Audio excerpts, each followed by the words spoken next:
have no sympathy for evil people. That's a motto that I've been following recently, and it's been really good for me. And this motto just says that you shouldn't really uh, feel pity for bad people. What do I mean by bad people? I mean manipulators. I mean toxic people. I mean people who only think about themselves, egoists. And you shouldn't, well, you should have no sympathy, because what I notice a lot of the times is that people, even though they have like a parasite in their life, they refuse to just let them go, to just cut them off. Like, I have a friend, right? And she's really smart, right? She's good at school.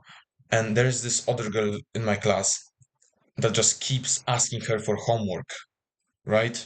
And she even uh looks at her paper during exams. And and she she was just complaining about her to us, and we told her, yeah, to just stop giving her homework. But and we even told her to just confront her, just tell her that, not tell her straight up that she's a bitch, but just tell her that I'm not going to give it to you, because there is no point.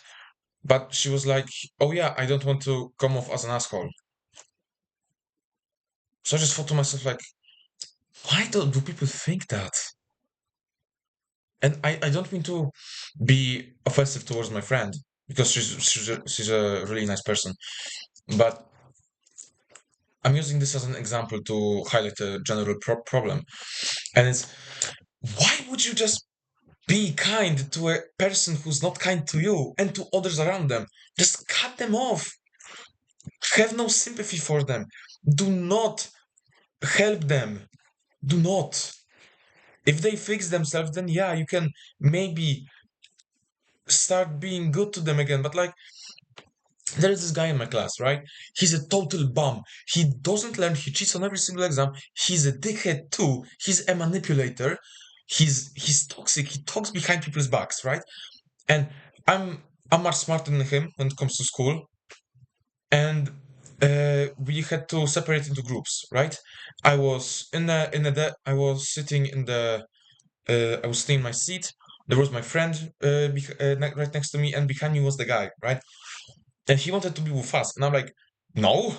I just said to him, no, we're not going to be with you. And we just went to someone else. Like, that's all it takes, honestly, because most of those people just use fear and intimidation to get the best of you.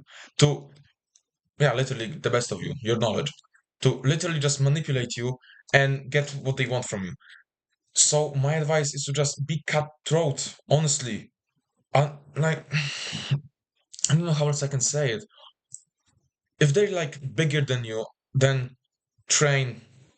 Then train, know how to fight so you can defend yourself if it gets physical. But then it's like, just tell them, no, no, I'm not going to do that, because there's no point.